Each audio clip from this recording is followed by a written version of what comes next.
Muy buenas tardes, estimados televidentes y radioyentes. Como anunciamos desde el martes, la Mesa Redonda vuelve hoy a continuar analizando los temas inherentes al desarrollo de la agricultura urbana, suburbana y familiar en nuestro país. Esta vez a partir de las preguntas, las opiniones que nos han hecho llegar nuestros televidentes y radioyentes a través de las llamadas telefónicas, el correo electrónico y sus comentarios en los sitios web de nuestro programa y el de Cuba Debate. Estaremos compartiendo esta tarde en nuestro panel con el compañero Adolfo Rodríguez Nodal, director general del Instituto Nacional de Investigaciones Fundamentales de la Agricultura Tropical y jefe del programa de la agricultura urbana y suburbana, y ha restablecido de sus cuerdas vocales, por eso no estuvo el martes acá con nosotros en el panel. También me acompaña como el martes el compañero Julio Martínez Roque, delegado de la agricultura aquí en la provincia de La Habana, la compañera Vilda Rita Figueroa Trade, quien es representante del proyecto comunitario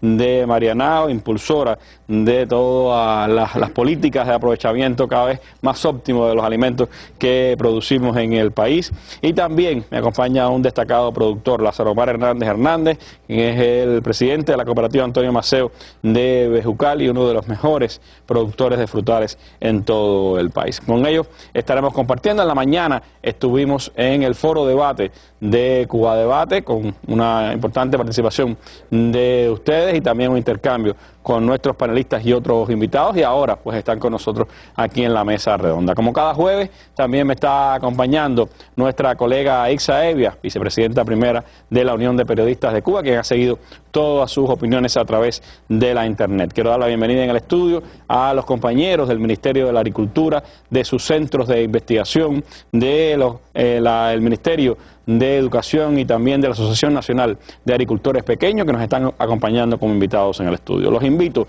a que nos acompañen durante 1 hora y 20 minutos para acercarnos a varios de los temas que ustedes han solicitado a través de sus opiniones y preguntas. Ellos nos dejaron su impronta en los días fundadores.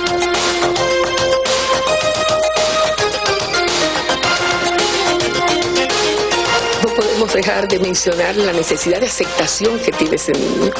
Él es muy parecido al otro niño que está en el otro pupitre, del mismo tamaño, más o menos, pero es diferente también. Y la función del maestro y la maestra en ese primer grado es tan importante en el estímulo a cada uno de estos niños, de manera que ellos ganen en autonomía, de manera que ellos ganen en sentirse bien. Pienso, compañeros, y ustedes seguro van a coincidir conmigo, de que si esa es la muestra, realmente es un ejemplo, pero un ejemplo de manipulación, de interpretación de lo que ellos quieren insertar en la mente de los televidentes, de lo que ellos quieren que el niño hubiera dicho, que no ha dicho. El lenguaje visual que aprenderá Elian durante su permanencia en Miami no puede ser otro que el del odio, que es, como decía antes, el producto, la mercancía principal y la que les rinde mayores dividendos desde hace muchos años a los nuevos anexionistas de mafiosos. Sus ideas nos siguen acompañando. Mesa Redonda, año 15. Bueno, vamos a empezar, como es habitual, con la sección La Noticia del Día. Hoy mirando hacia Estados Unidos, donde han comenzado nuevas protestas en el estado de Missouri por el asesinato de otro joven negro norteamericano en una región donde esto se ha convertido ya en una tradición, pudiéramos decir, de muerte para la población afroamericana.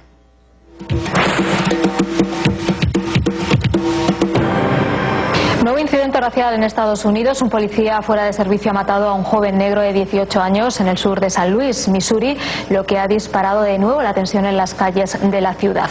Según la versión oficial, el joven abrió fuego previamente contra el agente. Ocurrió durante una persecución. El sospechoso sacó un arma y el policía disparó hasta 17 veces contra él. Este nuevo suceso ocurre apenas 2 meses después de la muerte de Michael Brown por disparos de un policía en Ferguson, lo que desencadenó una ola de disturbios en la zona. Bueno, así lo están reflejando las noticias. Las últimas hablan de la continuidad de estas protestas en Missouri y sin duda, bueno, una nueva evidencia de la discriminación racial flagrante que sigue viviendo la sociedad norteamericana, aún a pesar de la llegada al poder del primer negro norteamericano con Barack Obama. Una situación que está pues ahora muy presente en la propia sociedad norteamericana y que ha generado en las últimas semanas también protestas en Nueva York, donde se dieron también acontecimientos de violencia contra la población afroamericana, y esto pues está llevando a que se siga cuestionando dentro de esa sociedad hasta dónde realmente los derechos civiles están cumpliéndose para la minoría negra norteamericana. Parte de las noticias del día de hoy, con la que hemos comenzado nuestra mesa redonda. Entremos ya entonces en la visión que nuestros panelistas nos pueden dar sobre la agricultura urbana, suburbana y familiar a partir de las preguntas que ustedes nos han hecho llegar.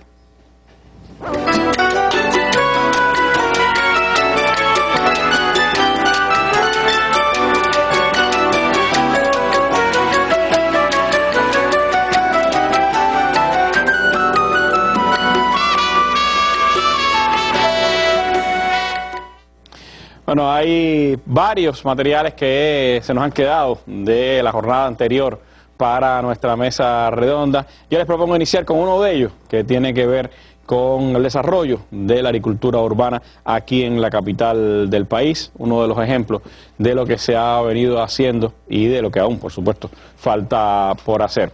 Yo les propongo ver, bueno, nos dicen que no está listo el material, debía haber estado listo a esta hora, pero no lo está. Entonces vamos a escuchar las primeras llamadas telefónicas que hemos recibido. Ustedes han estado llamando, lo hicieron durante la jornada del martes y ahora pues han continuado haciéndolo en las últimas horas ya a nuestra oficina de la mesa redonda. Y les propongo escuchar algunas de las opiniones que ustedes nos hicieron llegar en las últimas horas. Adolfo Martínez Álvarez, de Contramaestre, Santiago de Cuba. Mire, mi preocupación es por qué el día que viene la Comisión de la Agricultura Urbana al municipio se anuncia y no se hace sorpresivo para que vean la realidad de todos los días y no la realidad del día que vienen a la visita. José Lázaro, de aquí de La Víbora. Yo sé que los programas estos programas de la agricultura urbana y suburbana son muy buenos, pero quisiera saber cuándo es que van a bajar los precios. Guillermo Ponce, municipio de La Lisa. Él me está hablando a mí, el compañero que hizo la exposición, la primera exposición, me está hablando a mí de que no utilizan prácticamente fertilizantes. Eso quiere decir que el coste de producción del producto es bajo. ¿Cómo es posible que la cebolla en estos momentos esté a 24 y a 30 y pico pesos? ¿Cómo es posible que la guayaba esté en precios altos? ¿Cómo es posible que un melón me cueste a mí, que lo estoy buscando, que me hace falta, 24 y 28 pesos?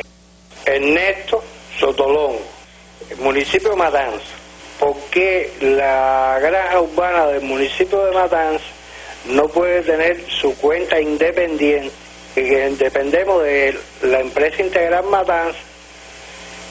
La empresa está en una situación económica muy crítica y se le está afectando el pago de los trabajadores. Se afecta la producción total del centro.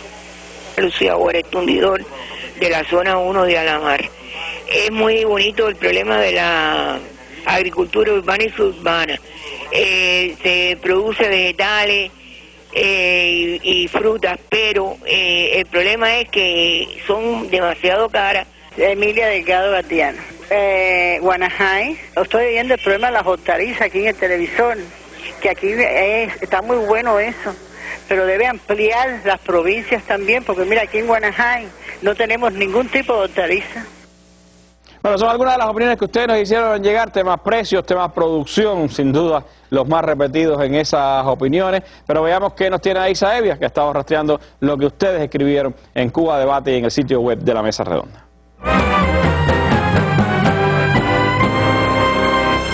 Sí, gracias. Efectivamente, vamos a ver cuáles son algunas de sus preocupaciones. Comenzamos con una que nos llegó desde el sitio de la Mesa Redonda y es de Abel Boca, así se llama esta persona. Dice, el esfuerzo y los resultados de la agricultura urbana, donde ésta existe, son extraordinarios.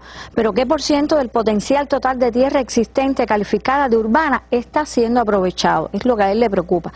Critical dice que sembrar en ciudades con tantos campos llenos de marabú, se pregunta esta persona. José Luis Díaz Gras se comunica a través de Cuba Debate y dice: considero que los recorridos deben ser sorpresivos porque los territorios se preparan para el mismo y, por supuesto, los resultados son satisfactorios.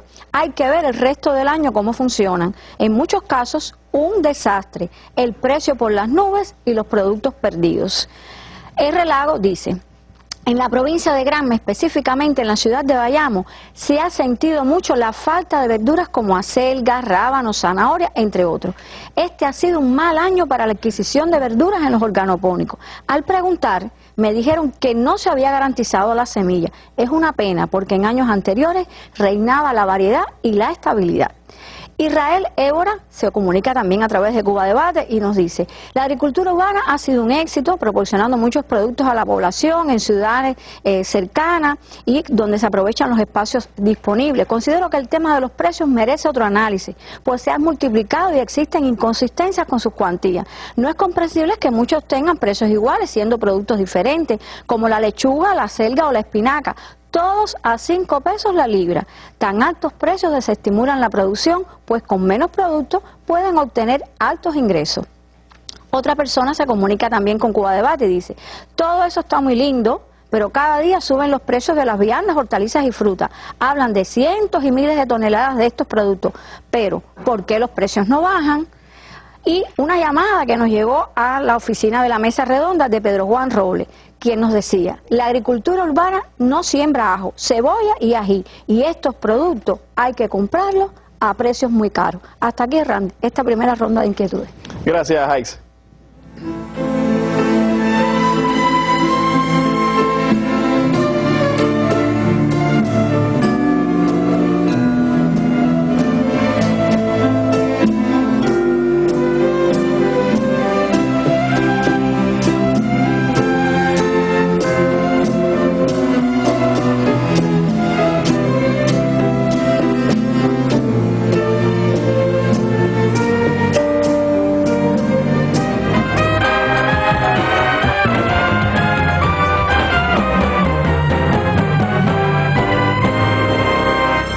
Bueno, y antes de entrar a analizar algunas de estas opiniones, escuchar la percepción que tienen nuestros panelistas, les propongo entonces sí ver este trabajo sobre el desarrollo de la agricultura urbana en uno de los lugares de la capital. Veamos lo que nuestros reporteros nos trajeron para la Mesa Redonda.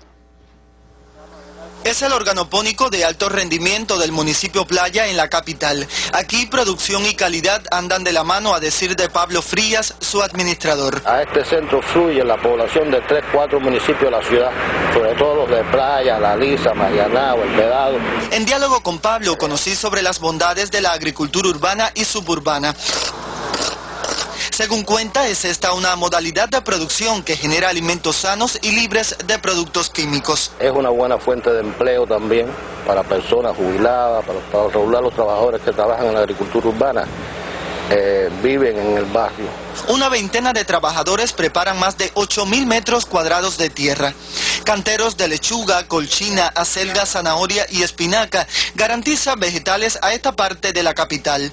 Pablo asegura también que la agricultura familiar es hoy una fuente importante de producción. Yo pienso que lo más importante de la agricultura urbana es prácticamente su concepto de sostenibilidad, y es una agricultura que se hace dentro de las ciudades. Lo más importante entonces es que las personas tienen muy cerca, en el barrio, tienen los alimentos o este tipo de alimentos que es muy difícil para trasladarlo a distancia. Cuando cada mañana de los canteros salen cientos de kilogramos de vegetales, Pablo siente la satisfacción de haber apostado por la agricultura urbana como la modalidad de producción más cercana a la familia. Raico Escalante, Sistema Informativo de la Televisión Cubana. Bueno, un ejemplo de lo que se puede hacer y lo que se hace en este programa, que sin duda es parte de la contribución a la producción agrícola del país. Hay varias preguntas, Adolfo, que me parece bueno poderlas ir contestando. Hay una persona que se preguntaba, bueno, sembrar en las ciudades con tanto marabú que todavía hay en los campos, ¿qué importancia tiene sembrar en las ciudades? ¿Por qué esta perspectiva comenzó hace 27 años? Es muy importante, Randy. Mire, nosotros tenemos en Cuba, sumando el programa de agricultura urbana y suburbana, unos 14.000 kilómetros cuadrados del área nacional. Es decir, cada ciudad, cada poblado tiene bien definido el alcance del proyecto. De unos 5 años hacia acá se ha sumado el trabajo del proyecto de la suburbana. Entonces el tema Marabú en las ciudades prácticamente ya no existe, es decir, ya tenemos municipios que tienen toda el área disponible cultivada en la urbana. Por ejemplo, Cotorro, aquí en La Habana, Cabaiguán, allá en Santi Espíritu, y puedo ponerle algunos ejemplos más.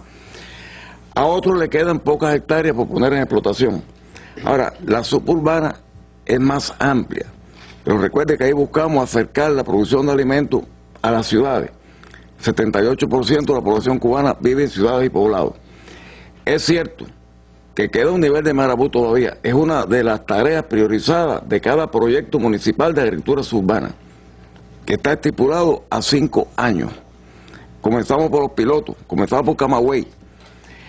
Entonces, se ha avanzado en la erradicación del Marabú en esta demarcación territorial, pero es cierto que falta. Usted va a Santiago de Cuba y hay un televidente que se preocupaba por eso. Efectivamente, todavía falta, pero también hay que hablar de los cientos, centenares de hectáreas que han recuperado, que antes estaban ocupados por Marabú. Camagüey es otro ejemplo muy interesante. El avance que ha habido en la erradicación de Marabú. Falta, pero se han puesto en explotación miles de hectáreas. Nosotros tenemos unas 140.000 fincas integrales en la agricultura suburbana de Cuba. Yo creo que este es un concepto muy interesante porque cuando hablamos de integrales, que tiene que tener cultivo, tiene que tener animales y además la microcuenca, cualquier microcuenca que pase por una de estas fincas tiene que estar reforestada o trabajar para reforestarla, arroyos, cañados, etcétera.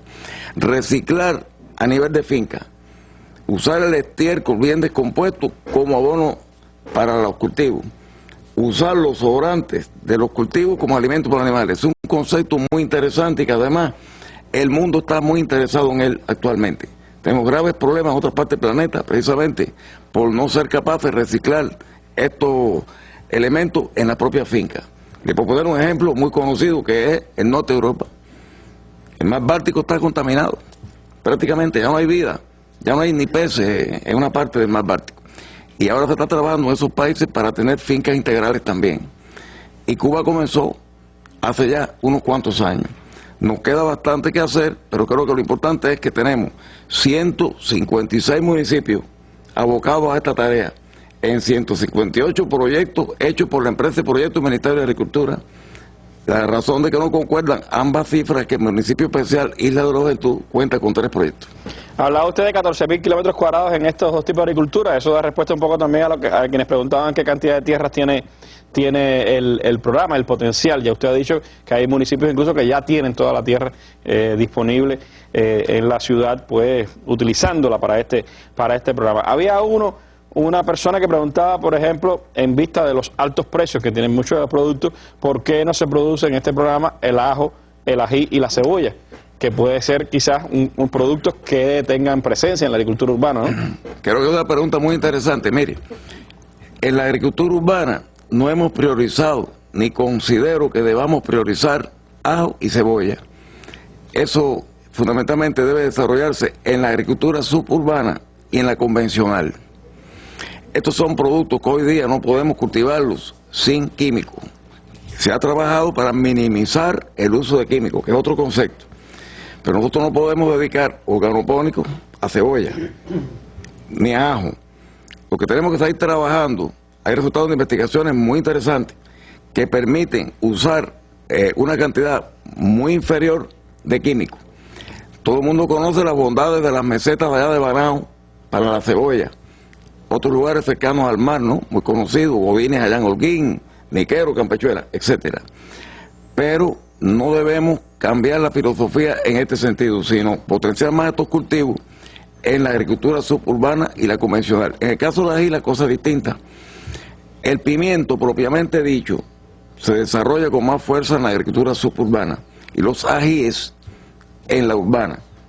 El cubano muy adicto, por ejemplo, a la ají cachucha, a la ají chay, son cultivos más rústicos, se prestan para estos sistemas. Y los pimientos depende. Algunos se desarrollan en casas de cultivo, que también es otra finalidad, ¿no?, del trabajo. El cultivo protegido no forma parte de nuestro programa, pero es una tecnología que existe en el país. Y en los semiprotegidos estamos desarrollando con mucho éxito diversas variedades de pimientos. O sea, creo que la pregunta es muy interesante y le puedo dar esta respuesta. Hay también otras apreciaciones, Adolfo, sobre el tema de los recorridos que hace el Grupo Nacional de la Agricultura Urbana y Suburbana. Una persona pues dice que no debieran ser avisados con anticipación para que rindiera más efecto en el control de lo que se hace. ¿Qué piensa usted sobre eso? Creo que resulta muy interesante escuchar criterios diversos. Mire, Randy, no resulta posible organizar recorridos sorpresivos. Esto requiere una logística. Nosotros llevamos a cabo 4 recorridos al año. Le hemos dado 66 vueltas al país. Ahora estamos terminando la número 66, que nos falta solamente La Habana y Matanza. Tenemos una metodología que es pública. No ocultamos los parámetros a evaluar. Es más, los vamos a conocer. Todos los años nos reunimos, discutimos, podemos tener discrepancias, escuchamos cualquier criterio. Pero una vez que llegamos a consenso, emitimos un documento que es obligatorio para todo el mundo al año siguiente. Se lleva imprenta y son los lineamientos para el año tal de la agricultura urbana y suburbana. Resulta muy difícil, desde un punto de vista logístico, organizar, digamos, una gira por Oriente, que son 5 provincias, de esta forma. Pero yo pienso, siempre es bueno escuchar otros criterios, ¿no? Pero mire, con la metodología actual, para que usted tenga idea, en este momento tenemos una provincia calificada de regular, 2 provincias calificadas de mal, lamentablemente, y las restantes bien, un modesto bien, nosotros nunca decimos muy bien, y tenemos municipios que están calificados de regular o de mal. Es decir, que la metodología es rigurosa y también alentamos el buen trabajo. Cuando decimos que un municipio está bien, es que cumple los parámetros mínimos que estamos planteando, las metas que están previstas, los indicadores que están estudiados, que están proclamados, que existen en el documento rector. O sea, yo agradezco mucho la opinión. Por ejemplo, ese televidente, uno nota, ¿no? Uno puede apreciar que él está muy de acuerdo en que hagamos los recorridos, hace esa sugerencia. De todas formas es bueno escucharlo. Quizás puntualmente para algunas tareas podamos hacerlo así, puntualmente, para algunas tareas dentro del recorrido, pero no en sentido general por un problema logístico en primer lugar. Habla usted de provincias, municipios con resultados dispares. Hay una apreciación de un televidente que habla sobre el caso de Granma, que dice que en Bayamo ha disminuido la presencia de hortalizas en los organopónicos. ¿Qué situación tiene Granma? Él tiene toda la razón, porque mire, allá estuvimos hace unos 15 o 20 días, y lamentablemente la provincia de Granma fue calificada de mal. O sea, él tiene razón. Ahora, hay algo que él plantea que es inadmisible, que hablemos a esta altura de falta de semillas de remolacha, no se puede justificar bajo ningún concepto. Mire, están los consultorios tiendas del agricultor en todos los municipios. Aquí en La Habana tenemos 52.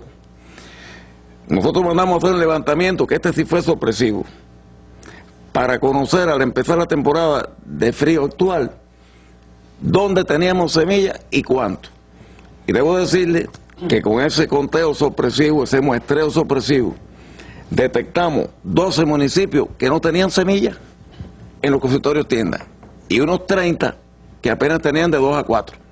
Podrá imaginarse la indicación que dimos al respecto. Todo consultorio tienda tiene que tener como mínimo 8 especies diferentes hortícolas, sin contar otras cosas, ¿no? Y bueno, a veces uno ve que tienen 14, tienen 15. Si usted me preguntara cuáles son los mejores, porque este es un tema interesante, los de La Habana, los de la ciudad de Santa Clara, Jobao allá en Las Tunas, mire, un municipio rural, lo pongo de ejemplo, que quiera saber cómo debe de funcionar un consultorio tienda del agricultor en un municipio rural, puede ir a Jobao. Es decir, que él tiene razón. Bayamo es un municipio de prestigio en este movimiento. Y creo que resolviendo estas cuestiones puntuales que hemos detectado, poder recuperar. Bayamo produce lechuga casi todo el año. Bayamo tiene organopónicos magníficos, entre los mejores de Cuba. Pero tuvieron esta situación. Claro, el problema mayor no fue en Bayamo, para ser justo. Fue en Manzanillo y fue en Río Cauto. Pero Bayamo no escapa a este problema que él señala de semilla, que ya está resuelto. Además hemos dado una indicación muy precisa y hemos coordinado con Empresa de Semilla, que es la que garantiza parte de esta semilla, de que Este problema hay que resolverlo y con urgencia.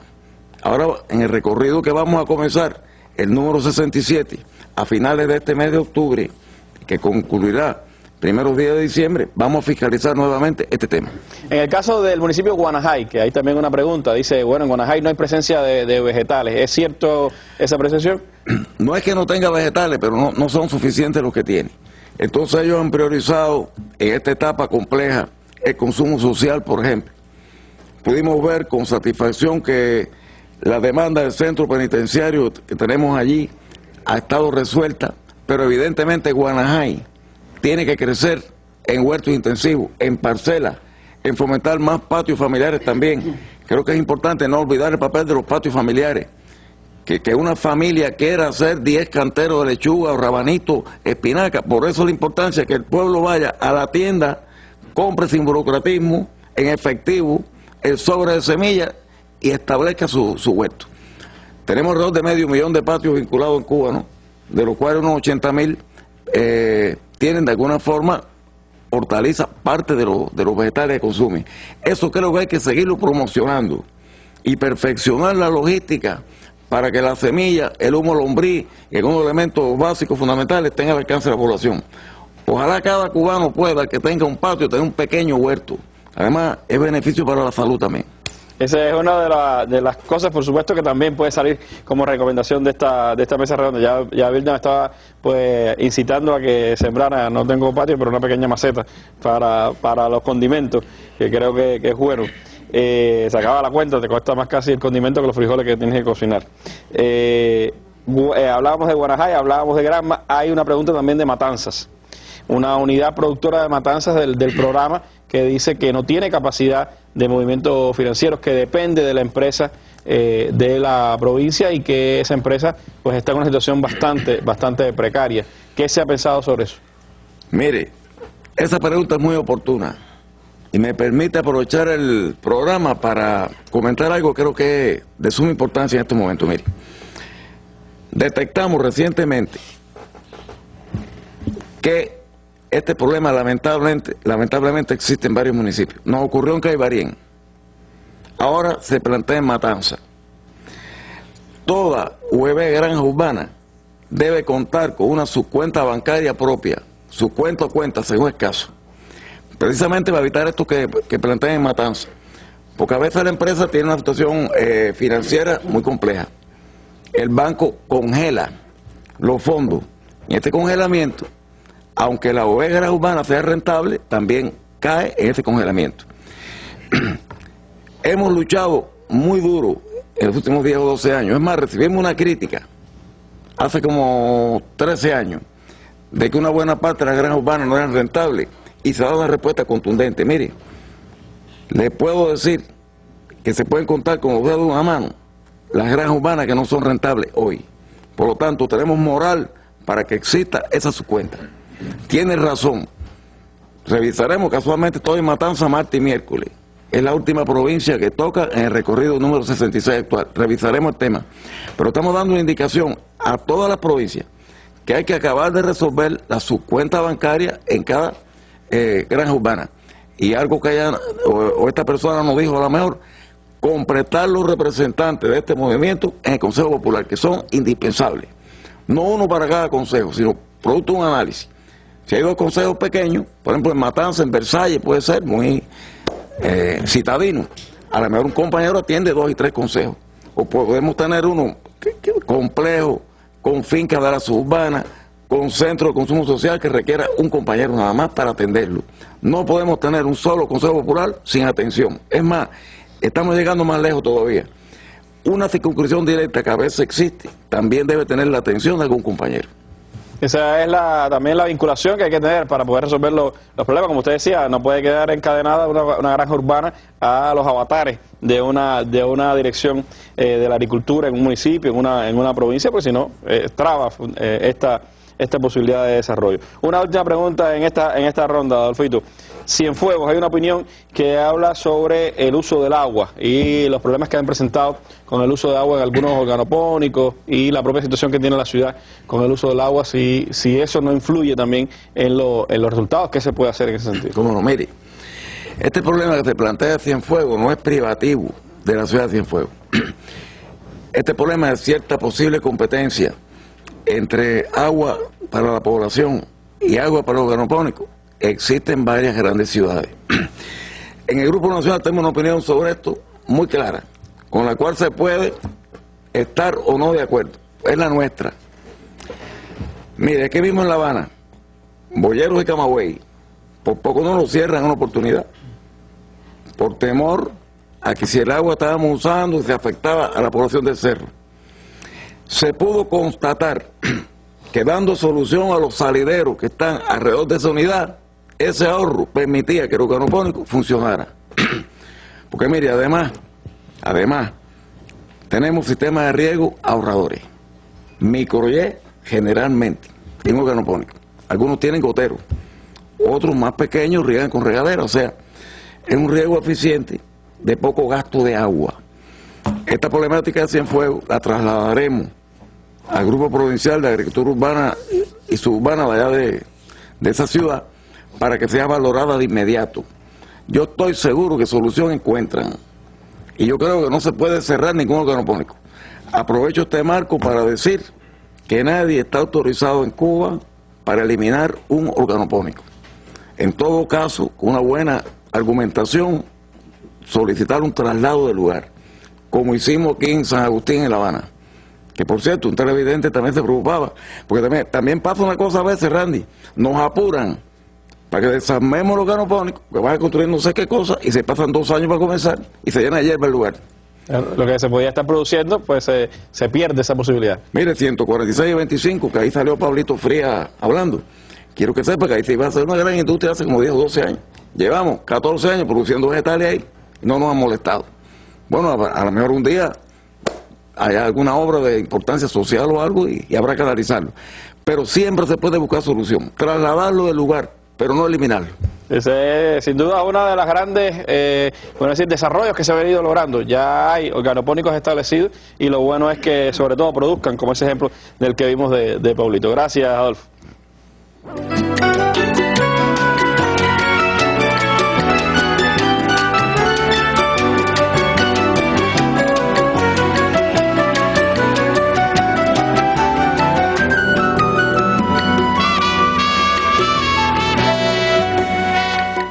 Bueno, nos giramos ahora al tema de la polémica, al que más opiniones ha suscitado a lo largo de esta mesa redonda, como pudo ser también en la mesa redonda de la semana pasada sobre el tema de la gastronomía. Es el tema de los precios. Y me gustaría que el delegado de la agricultura en La Habana nos diera sus apreciaciones. ¿Qué es lo que está pasando con el tema de los precios? ¿Qué factores están influyendo? ¿Por qué, aunque crece la producción, en este caso de la agricultura urbana, no disminuyen los precios en los mercados agropecuarios? ¿Qué valoraciones tienen ustedes sobre eso? Sí, Sandy, buenas noches. Creo que, como usted bien dice, es una gran polémica. Hoy estuvimos por la mañana en el foro debate, como usted explicaba, y ese fue el tema, yo creo, general de la preocupación de la población de diferentes provincias del país. Me ha correspondido a mí acá porque estamos aquí, ¿no? Y creo que es donde más caro, incluso por las características del lugar donde estamos. Todas las capitales siempre de países siempre son más, hay más nivel de vida, más poder adquisitivo, y eso también va en favor de esta situación. Ahora, el tema de los precios se va un poco más allá incluso de la agricultura urbana. No solamente con el tema de la agricultura urbana, con más producción en la agricultura urbana, se pueden resolver los problemas de precios. Hay un grupo de factores que intervienen en este sentido. Para nosotros es muy difícil, y por eso lo explicamos aquí la semana pasada, decir que el problema de los precios hoy es un problema que no está resuelto. Tenemos que decirlo de esa forma. Ahora, son cuestiones que tienen que ver desde el productor, desde la forma en que se produce, el lugar donde se produce, cómo se produce y a qué precio incluso se le compra los productos al productor, hasta el lugar donde se comercializa. No en todos los lugares el mismo producto tiene el mismo precio, y sin embargo es el mismo producto. En la capital tienen un precio. Ahora hay productos en la capital que están más baratos que en otros lugares del interior del país, y siempre en las capitales provinciales los precios son un poco más altos que en el resto de los municipios. Y viceversa también nos puede suceder. O sea, es un fenómeno que está afectando a todo el país. Yo creo que hay que partir de la disponibilidad de productos.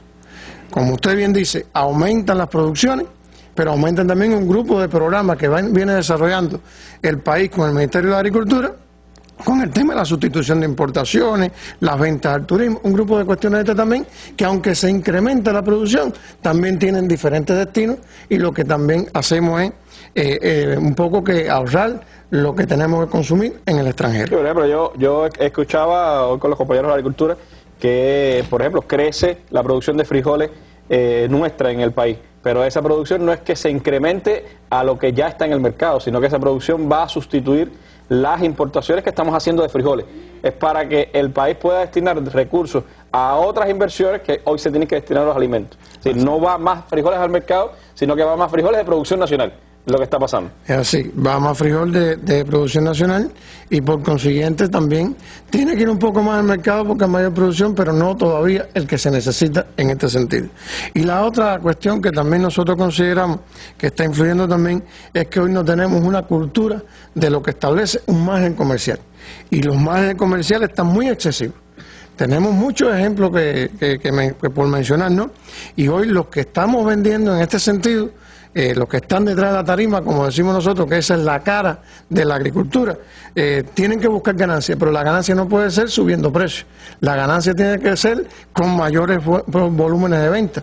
Ponemos el ejemplo, es más fácil para el que está vendiendo quizás vender un quintal de boniato, o sea, 100 libras de boniato a 2 pesos, que no 2 quintales de boniato a pesos. ¿Por qué? Porque tiene que entonces hacer más esfuerzo, invertir más, tiene más merma, tiene más pérdida, y al final va a ganar lo mismo. Pero si no lo vemos desde ese punto de vista, en cómo nosotros damos más oferta para entonces poder bajar y disminuir los precios, no podemos nosotros nunca lograr eso.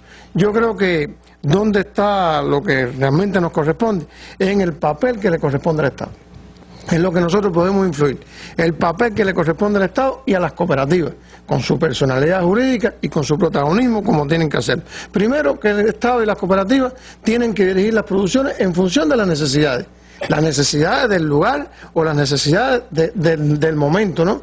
En ese sentido, hay que desarrollar un buen proceso de comercialización o de contratación, tanto el productor con la cooperativa como la cooperativa con el comercializador.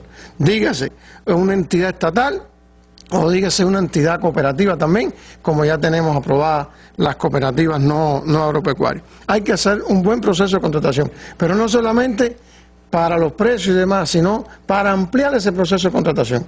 Tener la convicción de que tenemos que contratar todo lo que el campesino produzca. Y no solamente circunscribirnos a una parte de su producción, porque es la que yo puedo vender en el mercado. Tengo que buscar la mayor parte de la producción.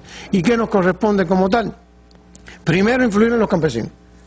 Las cooperativas tienen la obligación y el Estado tiene la obligación de influir en los campesinos para que se venda el producto ya cultivado, ese producto ya al precio realmente, con un margen que esté por encima del costo, pero que no sea excesivo. Y lo otro que tenemos que hacer es que hay que diferenciar los precios del mercado. Yo hablaba antes de ayer de que hoy las cooperativas en La Habana, Artemisa y Mayabé, que cuentan con 570 mercados administrados por ellos. Propio. Exactamente, que lo tienen arrendado a la empresa de mercado. Y tienen también las propias cooperativas de aquí de La Habana, las unidades productoras tienen 224 puntos más. Bueno, no puede ser el mismo precio que tenga un producto comprado a un campesino de esa cooperativa que el producto entonces que vamos a comprar allá a tercero. En el mercado de oferta y demanda. Exactamente. Entonces tenemos que discutir ese campesino que va a vender el boniato a la cooperativa para venderlo en ese mercado, no puede ser el mismo precio del que yo compré por fuera. A ver, no hay intermediario, es directo del campo al punto de venta, por lo tanto los precios debieran ser diferentes. Y ese fue el objetivo principal por el cual se crearon estos mercados, y es parte de la experiencia que está desarrollando la capital en el proceso de comercialización de productos agropecuarios. En eso nosotros tenemos que influir, eso es como decimos, una batalla que día a día tenemos que hacer, y en esa función estamos, buscándole cada día las mejores fórmulas, las mejores vías para poder lograr eso que tanto nos está reclamando el pueblo. Sobre todo en la capital, que ya, como usted señalaba, ha logrado producir el 20% de sus necesidades alimentarias, algo impensable hace 10, 15 años atrás, cuando realmente, 20 años atrás, cuando empezaba este programa aquí en la en la capital. Son pasos, pero que no son suficientes. Evidentemente hay una demanda insatisfecha y hay una fluctuación de precios que no se corresponde realmente con los salarios de la población ni con las propias costos de esa producción. Me gustaría escuchar la opinión de un productor como Lázaro. ¿Qué es lo que está influyendo, en su opinión, en estos precios? ¿Hay una adecuada relación de las empresas comercializadoras con los productores? La producción que hoy se logra en nuestros campos es la que debiera generar esos millones de hectáreas de tierra que se han entregado. Bueno, Randy, saludos para usted y para la teleaudiencia.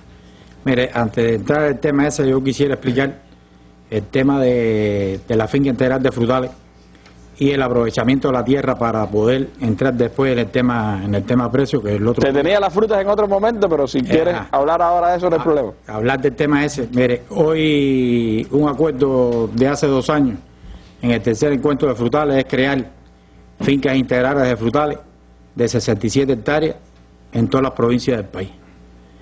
Esas fincas integrales tienen un concepto de ciclo cerrado de los frutales.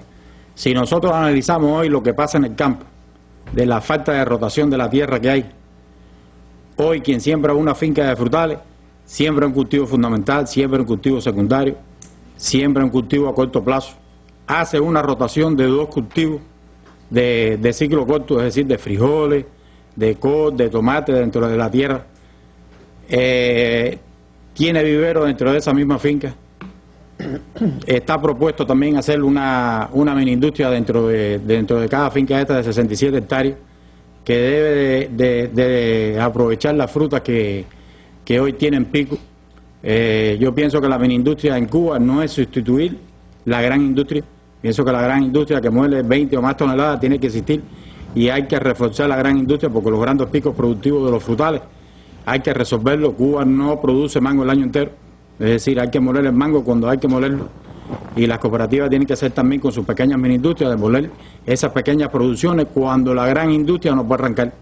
Es decir, una industria que tiene 20 toneladas y una cooperativa que tiene 1 tonelada de guayaba a un momento pico puede aprovecharla, hacer la pulpa, brindarle servicio. Hoy de las indicaciones que hay es que cada municipio tenga una cooperativa dentro de la agricultura suburbana que tenga su mini industria, que tengan 2 jugueras, que le brinden servicio a los hospitales, que dentro de esas áreas de frutales que son potenciadas con riego, siembren viandas, siembren hortalizas. Usted tiene la experiencia de darle jugo al poblado de Jucal. Hay una experiencia también en Pinar del Río, me contaba. Hoy nosotros estamos en un proyecto de hacer la mini industria en la cooperativa de nosotros, que incluye también en su fase final una pequeña fabriquita de helado, porque quien hace la pulpa y tiene una cámara de frío puede producir helado también.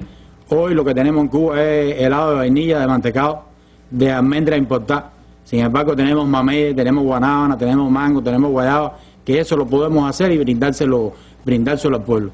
Ahora, ¿cuál es el gran tema hoy del precio? Hoy, dentro de las cosas que salía con una fruta bomba estaba a 30 pesos. Mire, un productor no es quien aumenta los precios. Hoy en toda la isla de Cuba se compra una libra de fruta bomba productor alrededor de 1.50.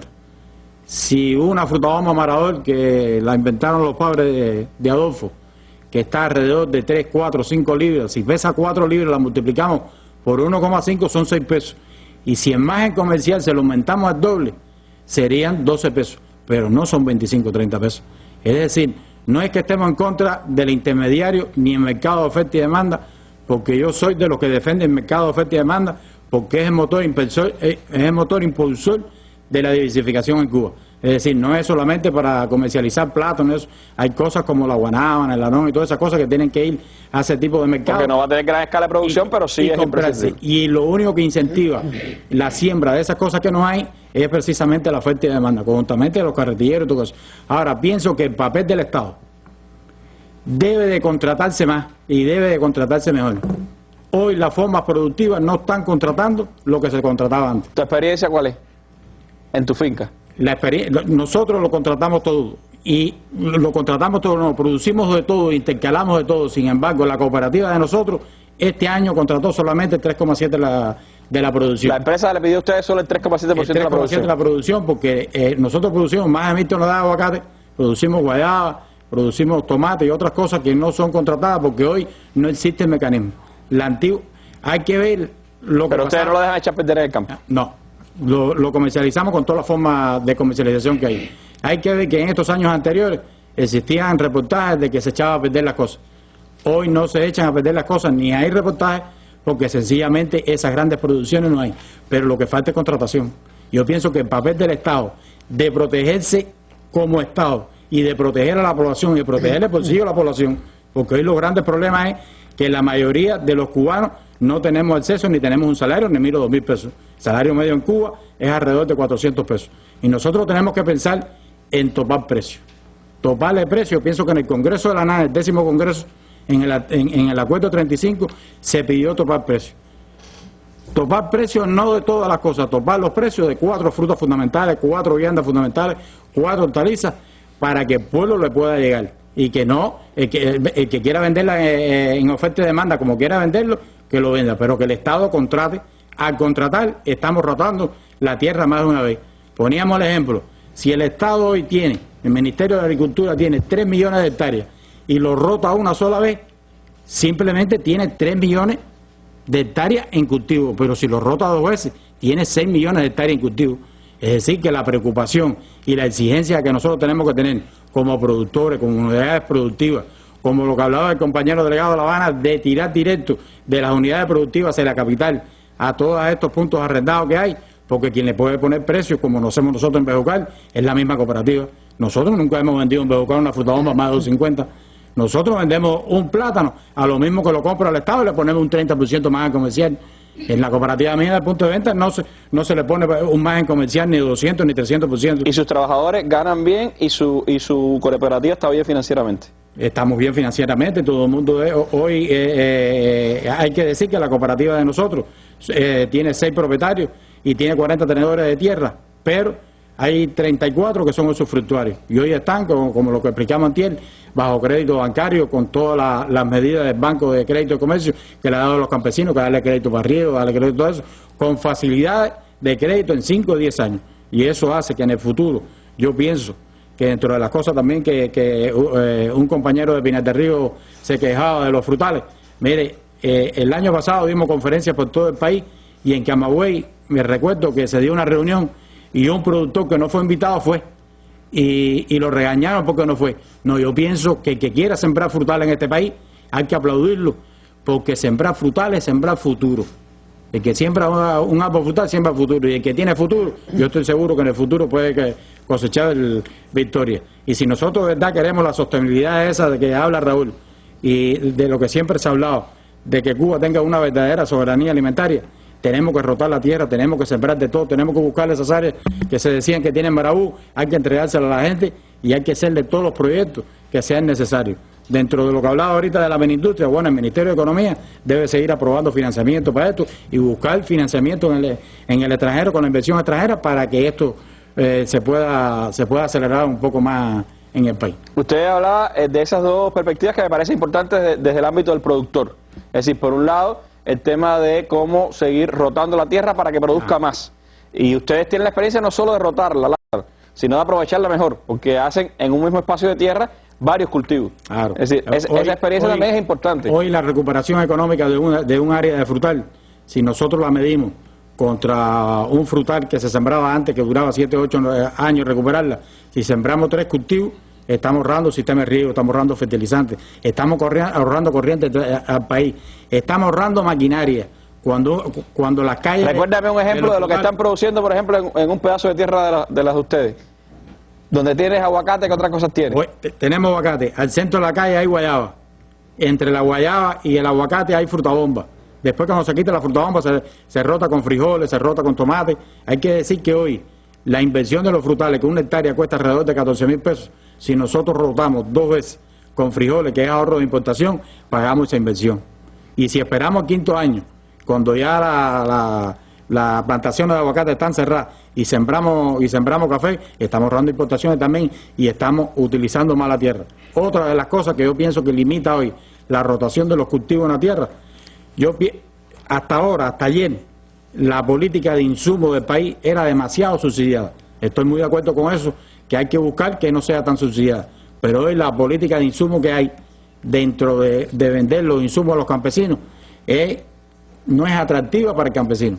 Lo que hace que se limite también sembrar la tierra. Ampliar la explotación de la tierra. Ampliar la explotación de la tierra. Entonces hoy el campesino se está limitando solamente a sembrar los cultivos que más dan dinero. Entonces eso hay que revisarlo. Pienso que la sostenibilidad, el que piensa hoy que el campo tenga sostenibilidad, también tiene que tener sostenibilidad en su cerebro a la hora de hacer una resolución.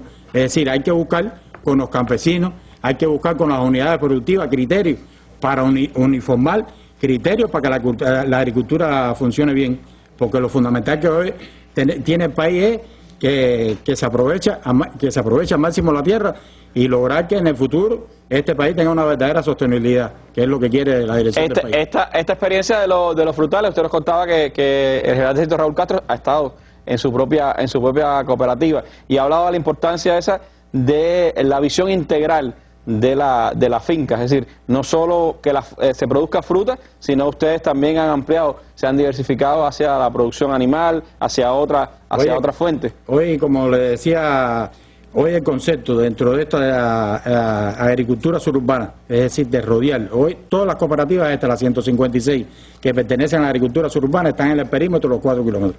Pero no solamente producir fruta, es producir leche, es producir carne, es producir viandas, es producir hortalizas, es producir grano, y no va a estar tanto combustible en llevarlo ahí, porque una cooperativa de estas frutales que está a 20 kilómetros de la ciudad, en llevar todas estas cosas para llevarla a la miniindustria, para llevarla a que se mueven y brindársela a los puntos de venta, no debe ser lejos. Por eso el concepto ese de agricultura suburbana, que le hablaba el otro día, del escrito que dejó Raúl, y hay que interiorizarlo bien, qué es lo que quiere la dirección del país, cuál es la voluntad del país en estos momentos.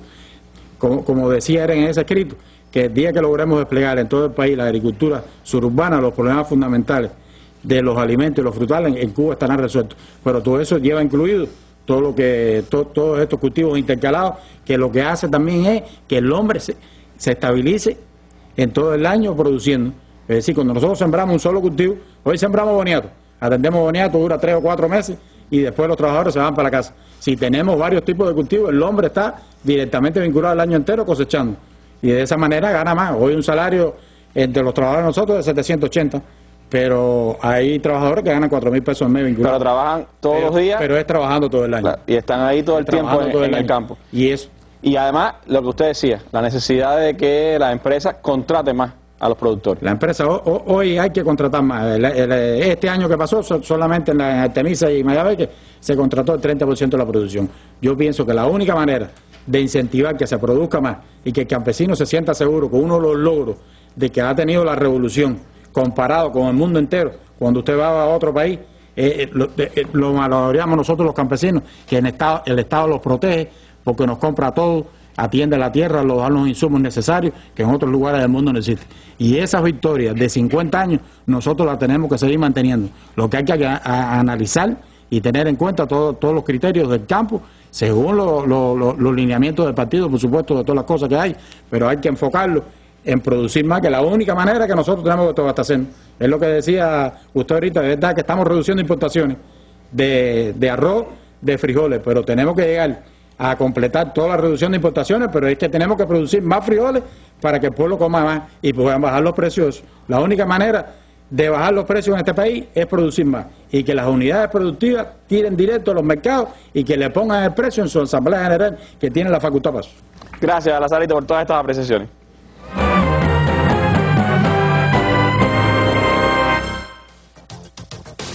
Este viernes, los símbolos sobre la mesa. El día que los patriotas cubanos se levantaron en armas para conquistar nuestra independencia, la mesa redonda pone a debate el tema de los símbolos. ¿Qué son los símbolos? ¿Qué los caracteriza? ¿Se construyen? ¿Cómo se respetan y preservan? ¿Cómo protegerlos frente a las tentaciones del mercado? A esas y otras interrogantes responderán periodistas y especialistas en el programa que Cubavisión Internacional y Radio Habana Cuba transmitirán desde las 7 de la noche y el canal educativo retransmitirá al final de su emisión del día. Siga con nosotros más allá de la noticia. Bueno, hay varios reportajes, yo les propongo ver otro de los que tenemos de la producción en la agricultura urbana y suburbana. Me dicen que Cienfuegos también tenemos un reportaje listo, les propongo verlo para después escuchar otras opiniones que ustedes nos han hecho llegar a través de los correos electrónicos y las llamadas telefónicas. Para 2015, estas 6 hectáreas se convertirán en 60 de semillas registradas y en las fincas municipales en 600 de certificadas para abastecer a todos los productores cienfuegueros. Es el ciclo de multiplicación de la calidad genética, la pureza varietal y la limpieza fitosanitaria que se recupera en la primera finca provincial de semillas del país, constituida en febrero pasado. Hace 4 o 5 años realmente eran escasas las semillas registradas de yuca boniato que se lograba. Estaba contaminada, toda mezclada y se seguía sembrando. Y porque la semilla es lo primero, según el eslogan de la nueva empresa, en las 116 hectáreas se reciben simientes básicas logradas en todos los institutos de investigación de la agricultura. Una alta calidad de la semilla puede aumentar hasta un 40% de rendimiento. Eso está demostrado. Ya le hemos entregado semillas a todos los municipios de la provincia. Llevamos la segunda ronda de semilla boniato, de 4 clones comerciales y semilla de yuca. Es decir, que ya la provincia de Cienfuegos puede decir que se abastece de semilla de yuca y boniato. Y también de plátano, utilizando la parte de biotecnología por la parte de la biofábrica. Fueron escogidos los suelos ferralíticos rojos en tierras de Abreus, fértiles, cercanos a los 2 mayores polos productivos de la provincia, Horquita y Juraguá, y donde había demanda de trabajo. Nosotros tenemos 84 cordeles de tierra aquí, mi mujer y yo. Esto es consagrado, domingo todo el mundo. Debe rendir bastante porque la calidad que tiene, de acuerdo a la condición de la semilla, debe tener buen rendimiento. Su fomento del ñame es único en la provincia y las habichuelas rindieron más allá de las fronteras provinciales. Se repartieron 3 kilogramos de semillas para todo el país de semillas registradas, que hoy se está sembrando en esta campaña de semillas registradas Cuba 98 proveniente de la finca provincial de semillas. Aún requieren de sistemas de riego más racionales y de maquinaria propia para sustituir labores manuales. Por ahora, familias como esta asegurarán que en enero de 2015 la simiente de malanga registrada llegue a todos los bancos municipales y de ahí a cada productor, para que en la aspiración de aumentar los rendimientos, más que un eslogan, la semilla sea verdaderamente lo primero. Desde Cienfuegos, Ismari Barcia, Sistema Informativo de la Televisión Cubana. Bueno, escuchemos entonces otras llamadas telefónicas de las que recibimos el martes durante nuestro programa y que abordan otros de los temas que tienen que ver con el programa de la agricultura urbana, suburbana y familiar. Tomás Pérez, municipio de Plaza de Revolución. La situación es que con la nueva enfermedad de lo que ha caído en los plátanos, quisiéramos saber a dónde nos podemos dirigir para conseguir la medicina con la cual se combate la plaga esa nueva que salió. Manuel Fiol Ramírez, municipio Plaza. Con el tema de las tierras en usufructo gratuito, es difícil adquirir las tierras. Yo soy de Plaza y fui a mi delegación de la agricultura a pedir tierra y me dijeron que no, que Plaza no tiene tierra. Y Elisa Rodríguez, del municipio de La Lisa, aquí en La Habana. Aquí en el reparto San Agustín, en la avenida 33, entre 232 y 234 y 238, había un organopónico que, además de surtir a toda la población cercana de hortalizas, embellecía también el lugar.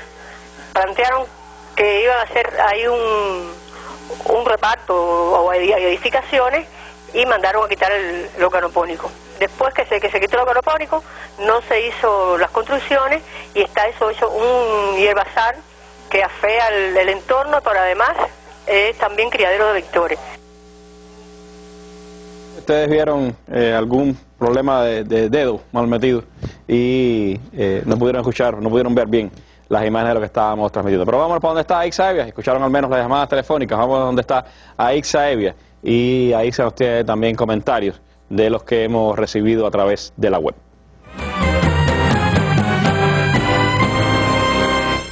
Vamos a ver otras inquietudes de ustedes que nos llegaron a través del sitio de Cuba Debate. Rafa nos escribe y nos dijo, en la CCS Pelayo Cuervo, de Consolación del Sur en Pinar del Río, la finca de frutales llevaba más de 3 años dando carrera detrás de las autoridades municipales. Fue todo un calvario llevar adelante esta misión de importancia nacional. Sin embargo, esos campesinos tuvieron que esperar a que alguien de arriba llegara para dar impulso a lo que normalmente debería evolucionar en la base.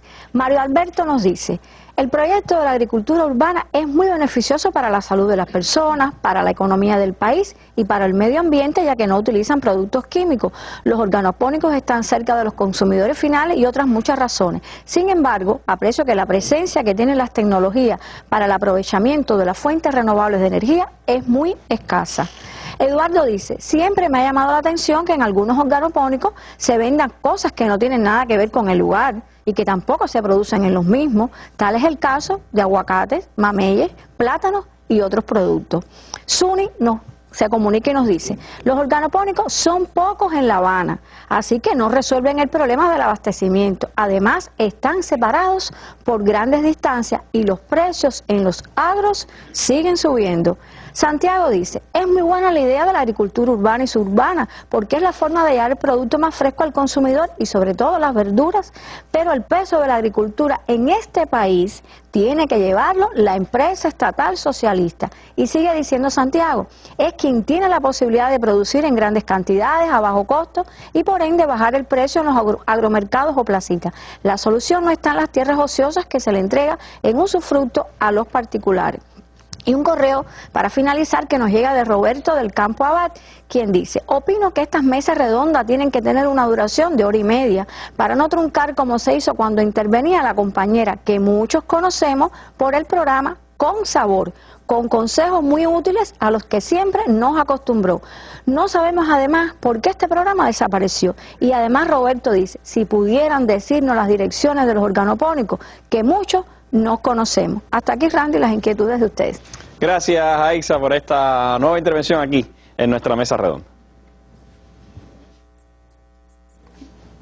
Aunque todo es importante en la agricultura urbana, desde la semilla hasta la construcción de canteros y el manejo de las plantas, no se puede concebir sin la producción de materias orgánicas como elemento fundamental para lograr una agricultura sostenible. Si nosotros no comenzamos, no trabajamos esto, no solo en los centros municipales, sino en las unidades productivas que tenemos en las bases, pues entonces no vamos a tener nunca un buen suelo. Y esto es un fundamento del movimiento de la agricultura urbana. En este centro de elaboración de materias orgánicas, aledaño al Central Uruguay de Jatibonico, en la provincia de Santi Espíritus, deben producirse este año 5.000 toneladas de sustrato y hasta la fecha ya superan las 4.500, por lo que deben rebasar ampliamente el proyecto inicial. Ellos cada vez, el plan va en aumento, pero el sobrecumplimiento también.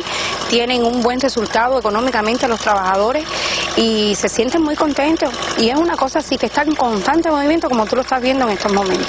Aquí también aportan más de 60 toneladas de humos de lombriz, vital en el concepto de este tipo de agricultura. Porque es un componente muy importante para la supervivencia de los vegetales y de todos los vegetales y producciones alimentarias que se siembren, porque le da vida y le da vigor para que tengan mayores producciones. Con un área cercana a las 4 hectáreas, aquí laboran solamente 12 hombres y mujeres y pueden abastecer a toda la provincia espirituana y una parte a Ciego de Ávila y otros territorios del país. Junto a la fábrica de piensos del municipio de La Sierpe, aspiran a la 4ª corona en el movimiento de la agricultura urbana.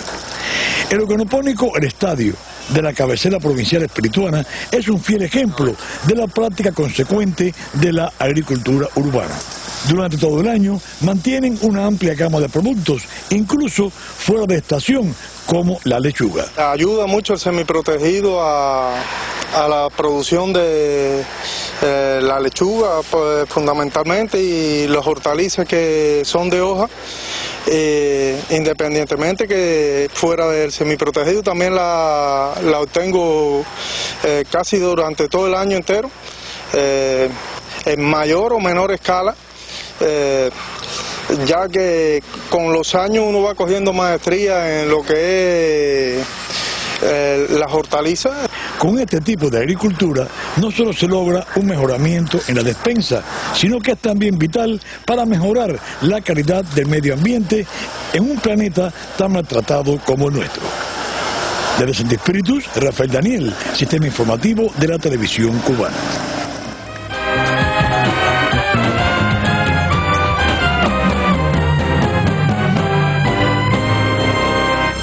Bueno, varios temas, varias interrogantes, algunas ya respondimos, el tema de la fruta, habló Lazarito sobre eso, pero hay otras que me parecen también muy interesantes y me gustaría, Vilda, un tema de los que se tocan en estas preguntas, puedes escuchar su opinión, es ¿por qué no aprovechar más las energías renovables en la propia producción de la agricultura urbana y suburbana? ¿Qué se hace en ese sentido? ¿Qué percepción tiene usted sobre el tema? Bueno, un saludo primero a los televidentes. Mira, Randy, en realidad tenemos que decir que se han hecho proyectos, o sea, nosotros hemos desarrollado proyectos vinculados a la agricultura urbana, periurbana y familiar que tienen en cuenta de manera muy importante el uso de las energías renovables aplicadas ¿a qué? Pues aplicada a la producción de alimentos por esta vía y a la conservación de alimentos. Se han hecho proyectos, o sea, se han ido desarrollando, se han ido capacitando, porque la energía renovable no es una cosa de gran desarrollo desde el punto de vista de uso ya directo, y nosotros hemos estado trabajando en un marco a pequeña escala que permita la introducción rápida de esta actividad para producir y conservar, como repito, los alimentos. Yo traje una diapositiva que si la podemos ver ahí. Claro, lo vinculamos también a la capacitación. ¿Por qué? Porque es una actividad nueva en Cuba en el orden de la producción, conservación y manipulación de los alimentos. Fíjense ustedes, estamos poniendo ahí los túneles de secado solar.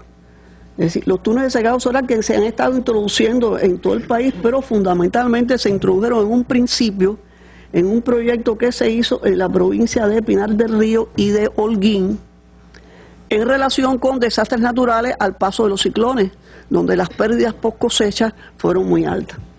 Ustedes pueden ver ahí en algunas de las fotos, de las imágenes, cómo los túneles, o sea, son túneles de un diseño muy sencillo, de muy bajo costo, y ahí se pueden producir alimentos mediante la conservación, por ejemplo, de viandas, de hortalizas. Ahí se ven, por ejemplo, en el del centro, se está secando, por ejemplo, yuca, y se está secando boniato, malanga también, pero principalmente secamos yuca. En la de la derecha vemos ahí productores en un túnel de secado solar que también estamos secando condimentos, ¿ven? Ají a la izquierda y hortalizas también. Es decir, que eso se ha estado introduciendo en el país. Fíjense que hay diferentes lugares en donde hemos estado trabajando en la producción, fundamentalmente, como se dice ahí, para conservar alimentos. Y para conservar alimentos por secado solar. Creo que esto es importante también, y quizás si me pone la segunda diapositiva podemos ampliar, ya con el hecho de esto, cómo se puede diversificar y producir de manera sencilla este tipo de alimentos. Aquí tenemos a la izquierda, es una foto pequeña, pero se puede ver cómo se puede producir una cantidad bastante importante de alimentos por secado solar. Se puede producir y secar yuca, se puede producir harinas de yuca, almidones, se puede secar malanga, boniato, papa. Es muy importante, sobre todo en el caso de la papa, se produce la papa, se seca la papa y se puede conservar de cosecha en cosecha. Todos sabemos los problemas que existen con la papa. La papa no es un cultivo tropical. O sea, la papa es un cultivo muy estacional, aquí ha habido, hay calores, hay situaciones. Y por lo tanto, después distribuir la papa en todo el país que no se produce es complicado. Sin embargo, la posibilidad de poder conservar la papa de manera artesanal y también de manera familiar en pequeños centros de elaboración y en mini industrias es muy importante también por esta vía. Y con estos, los hortalizas, se puede secar, hemos secado todas las hortalizas, tenemos secadas prácticamente todas las hortalizas, sobre todo las hortalizas que son más estacionales que otras. Las frutas también las hemos secado, sobre todo, por ejemplo, el mango. El mango se ha secado, pero se ha secado también la fruta bomba, la piña, otras más, porque además de todo esto se aumenta el valor agregado de la materia prima. Es decir, y se le da a la población un producto ya elaborado directo al consumo, o para que usted lo pueda procesar. Por ejemplo, nosotros, tú hacías una anécdota, decíamos, con los condimentos que se pueden hasta preparar en la casa, a veces nos cuesta más caro a la familia lo que le echamos a los frijoles que a los frijoles, ¿no? Aquí se puede ver, si se puede repetir la imagen, aquí a la derecha, bueno, está la imagen de la mesa redonda, pero ahí está una imagen de alrededor de 15 condimentos que pueden ser producidos muy fácil también por la familia y que se pueden conservar por largo tiempo. O sea, secamos y también esto nos permite diversificar los sabores, porque a veces la monotonía de la dieta en Cuba nos hace que los sabores sean iguales. Y siempre le echamos, por ejemplo, comino a los frijoles negros, y el comino no es un condimento que se produce en Cuba, o sea, tiene que venir de importación. ¿Por qué no podemos usar otros tipos de condimentos para eso, para todas estas cosas? Y entonces quería, no sé si podemos volver a la imagen, que además de esto, o sea, además de todos los procedimientos, el más ambientalista, por decirlo de alguna manera, o sea, realmente, y el más sencillo, el más económico, evidentemente es el secado solar. Pero bueno, también existen hemos desarrollado otras tecnologías también, tecnologías naturales que no llevan química, que se pueden hacer en botellas, se pueden hacer fácilmente y se hacen en productores, en pequeñas industrias, y no solamente en pequeñas industrias, sino también en centros de elaboración. En centros de elaboración, inclusive hasta familiar. Nosotros tenemos personas que hemos capacitado, por ejemplo, en la provincia de Pinar del Río, que empezaron prácticamente con su familia, con 4 trabajadores, y en este momento venden miles de botellas con este tipo de productos. Creo que en eso más o menos estamos, Randy, eso está muy vinculado también, Adolfo, a que en algunas de las unidades productoras ya se están utilizando molinos de viento artesanales, se están promoviendo también el uso de el aprovechamiento de las energías renovables para la producción como tal de los alimentos, ¿no? Como no, gradualmente se está incrementando el uso de estas energías renovables, y creo que es muy importante el secado solar que mencionaba Vilda, y no solo para estos cultivos, para las plantas medicinales también.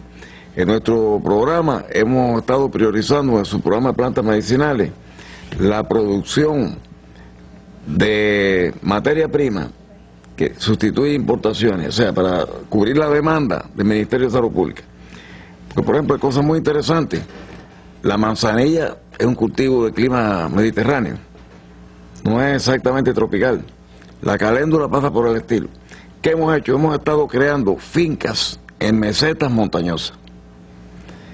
Y entonces, en esos lugares que son un poco intrincados, tenemos un equivalente, pues, por cada 100 metros de altitud generalmente hay 1 grado centígrado menos de temperatura media anual.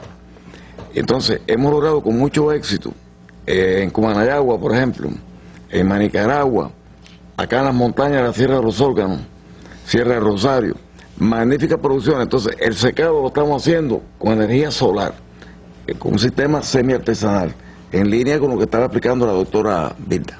Y eso va, por supuesto, también al ahorro de energía, de combustible, y también la posibilidad de que se haga de una manera mucho más rústica, como ustedes explicaban. Pero hay también otros elementos, algunos que tienen que ver con la capital, Julio, en estos temas de la agricultura urbana. Por ejemplo, había una persona que decía aquí de Plaza que quería tener un pedazo de tierra para poder hacer su pequeño cultivo, y no ha encontrado en Plaza la posibilidad de hacer ese cultivo. ¿Qué situación tiene la capital con la entrega de tierras y qué posibilidades tendría esa persona?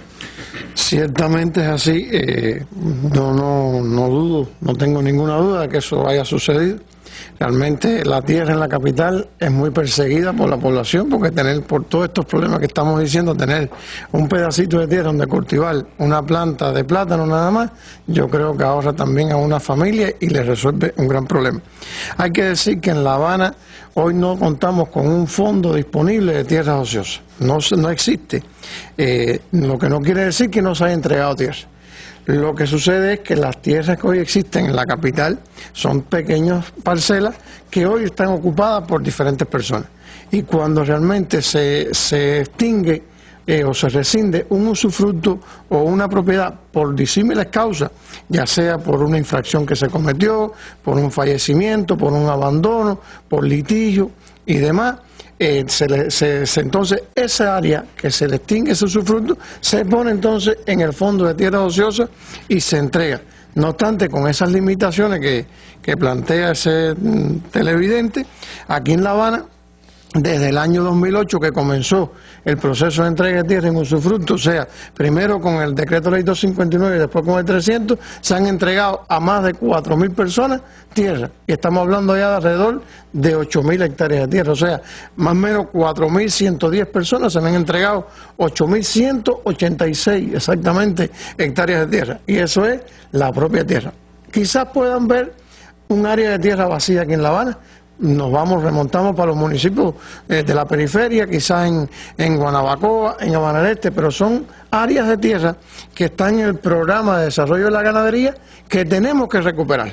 Y no tenemos la autorización de entregarlas y sí recuperar esas áreas ganaderas para poder implementar ese programa y no podemos entregarlas. Hay también dos opiniones que tienen que ver con organopónicos concretos aquí de la capital. Bueno, escuchábamos esta opinión de San Agustín, de un organopónico que tenían ustedes en San Agustín, que lo tuvieron que desmontar porque se iban a hacer construcciones hace 2 años y realmente no se ha hecho construcción en ese lugar. ¿Qué pasó con ese organopónico? A ver, ciertamente existe un programa de ordenamiento territorial en la capital, un programa que se viene desarrollando y se plantea de unos cuantos años más en este programa.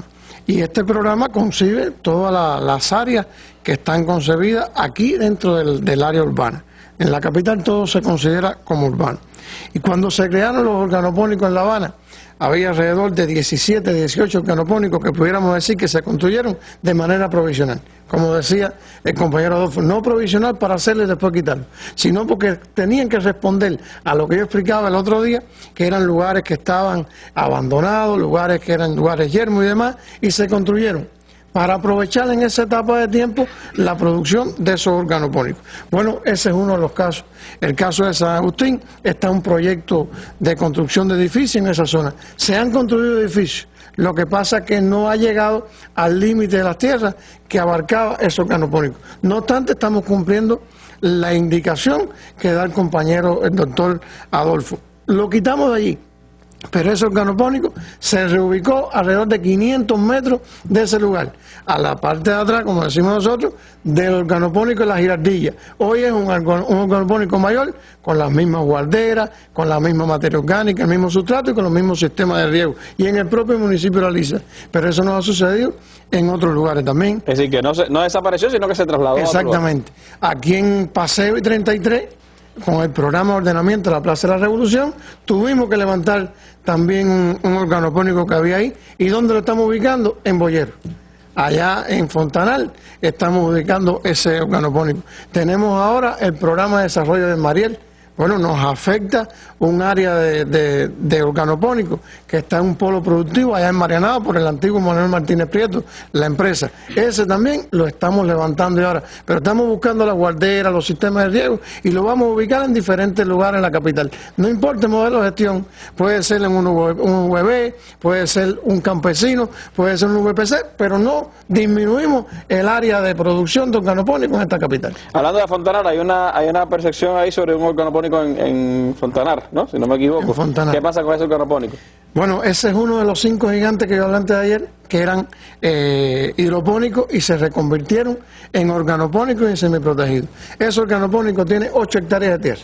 De las 8 hectáreas de tierra cultivable, ella tiene 6 en sistema semiprotegido y 2 que no están en semiprotegido.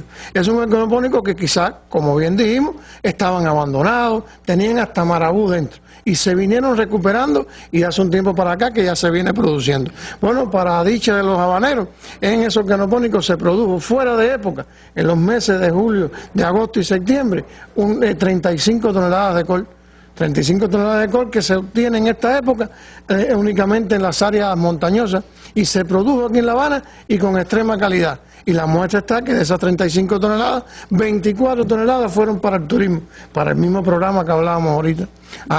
No obstante, quizás nosotros tenemos muchas áreas más que recuperar. Tenemos un grupo de áreas que tenemos concebido para el año 2015 en un programa de semiprotegido también, que tenemos que llegar a 100 hectáreas para poder abastecer el turismo en la capital. Tenemos concebido un grupo de áreas más en Fontanal y en diferentes lugares, pero es un econopónico que tenemos vivencia, que ha venido desarrollándose y se está recuperando como tal. Es decir, pero la persona que tenía la preocupación con que estaba abandonada esa área está produciendo. Exactamente. Ahora, una última pregunta, Julio.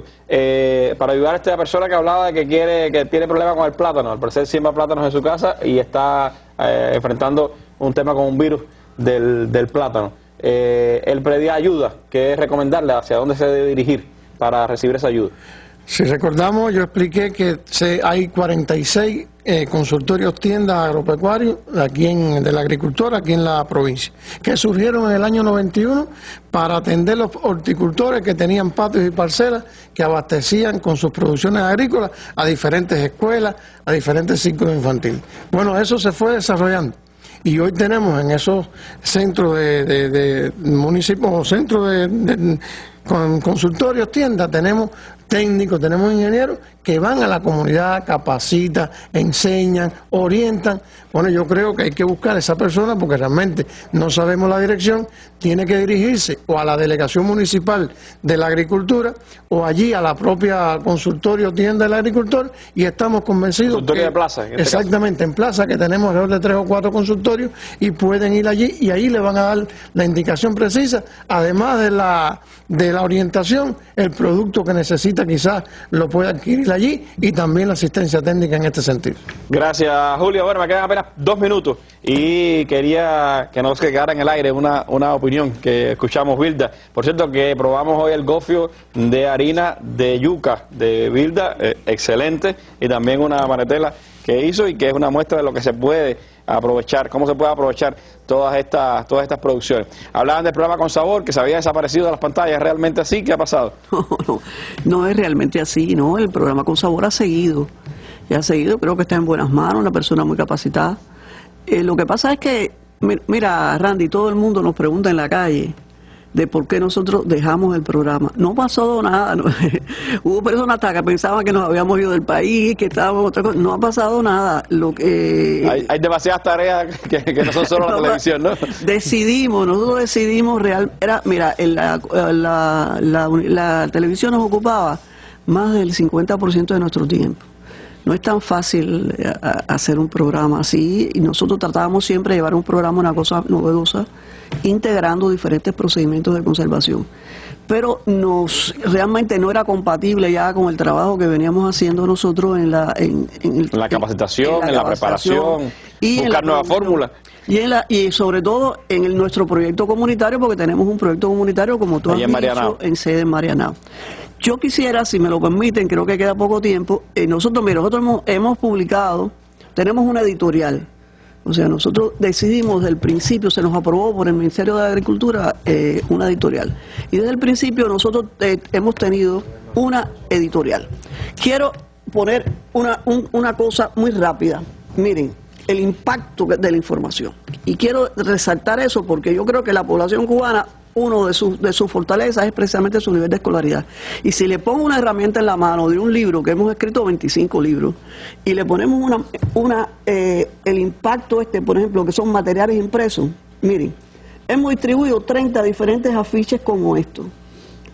Se han producido 20, para Se han producido 25.000 en todo el país. Se ha distribuido por la agricultura urbana, por diferentes lugares. Están en los consultorios tiendas, están en algunas de las... En algunos de los lugares, de los están en las bibliotecas, están en las escuelas, es decir, está en muchísimos lugares porque hay 25.000. ¿Qué pasa? Que eso ha permitido, evidentemente, acceder a 1,5 millones de personas permanentemente. El que va hay uno, por ejemplo, que es cómo hacer vinagre. Bueno, usted va a un centro de venta de alimentos y puede, en algunos, no en todo el país, acceder a cómo hacer eso. O sea, eso es una de las explicaciones. De por qué no están en la televisión. Están multiplicando lo que hacían en la televisión, realmente muchos proyectos, varios libros. Ayer, el martes, trajeron varios de ellos aquí y son interesantísimos, por supuesto, para aprender también a cómo utilizar mejor los alimentos. No es solo lo que nos falta por producir, sino también lo que producimos, cómo lo empleamos mejor en nuestra alimentación. Bueno, se nos ha ido el tiempo, realmente son temas interesantísimos los que hemos estado hablando. Yo espero que no tengamos que esperar tantos años, del 2008 acá, para volver a hablar sobre la agricultura urbana y suburbana, Adolfo, y que este tema, por supuesto, que es de vital para la propia seguridad de nuestro país, que es la alimentación, pues lo tengamos nuevamente aquí en la mesa redonda. Le agradezco muchísimo a ustedes estas 2 jornadas de trabajo, de intercambio con nuestro pueblo, al Ministerio de la Agricultura por toda su colaboración para este programa, y a ustedes los invito mañana. Estaremos 10 de octubre hablando sobre los símbolos, una de las visiones, cómo vemos los cubanos nuestros símbolos, cómo los defendemos y cómo los protegemos también de su mala utilización. Un tema sin duda de mucho interés. Así que le agradezco mucho a ustedes y nos vamos con nuestras imágenes del día. Hoy le fue otorgado el Premio Nobel de Literatura al francés Patrick Modiano y a él le dedicamos nuestras imágenes del día. Buenas noches.